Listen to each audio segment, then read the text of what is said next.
এক ঝলকে ষোড়শ মহাজনপদ থেকে কিছু গুরুত্বপূর্ণ প্রশ্ন দেখে নেব। পার্ট 1 এ বেশ কিছু গুরুত্বপূর্ণ প্রশ্ন দেখেছিলাম। পার্ট 2 তে আরও বেশ কিছু প্রশ্ন দেখে নেব। প্রথম প্রশ্ন, নিম্নলিখিত কোন শাসক অন্যান্যদের সমসাময়িক ছিলেন না? এখানে উত্তর হয়ে যাবে মিলিন্দ। এর পরের প্রশ্ন, নিম্নলিখিত কোন মহাজনপদ প্রজাতান্ত্রিক ছিল? উত্তর হয়ে যাবে মল্ল। মল্লর সাথে আমরা জানি বজ্জী বা ব্রিজি, এই মহাজনপদটাও কিন্তু প্রজাতান্ত্রিক মহাজনপদ ছিল। এর পরের প্রশ্ন, আলেকজান্ডার কার রাজত্বকালে ভারত আক্রমণ করেছিলেন? উত্তর হয়ে যাবে ধননন্দ। নন্দবংশের শেষ রাজা ধননন্দ। পরের প্রশ্ন, আলেকজান্ডার কবে ভারত আক্রমণ করেছিলেন? উত্তর হয়ে যাবে 327 খ্রিস্টপূর্বাব্দে। এর পরের প্রশ্ন, মহাভাষ্য কার লেখা? উত্তর পতঞ্জলি।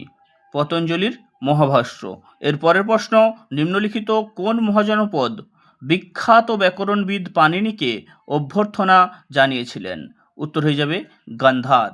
এই গান্ধার মহাজনপদটি কিন্তু এখন বর্তমানে এর অবস্থান ছিল বর্তমান আফগানিস্তানে এর অবস্থান ছিল। এর রাজধানী ছিল তক্ষশিলা।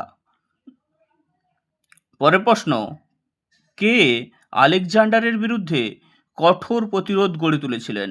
উত্তর হয়ে যাবে পুরু। পরের প্রশ্ন, মগধের কোন শাসক তার পিতাকে হত্যা করে সিংহাসনে বসেন এবং পরবর্তীকালে তাকে তার পুত্র হত্যা করেন? উত্তর হয়ে যাবে অজাতশত্রু। এর পরের প্রশ্ন, আলেকজান্ডার পুরুর বিরুদ্ধে কোন নদীর তীরে যুদ্ধ করেছিলেন? উত্তর হয়ে যাবে ঝিলাম। এর পরের প্রশ্ন, আলেকজান্ডার কতদিন ভারতে ছিলেন? উত্তর 19 মাস।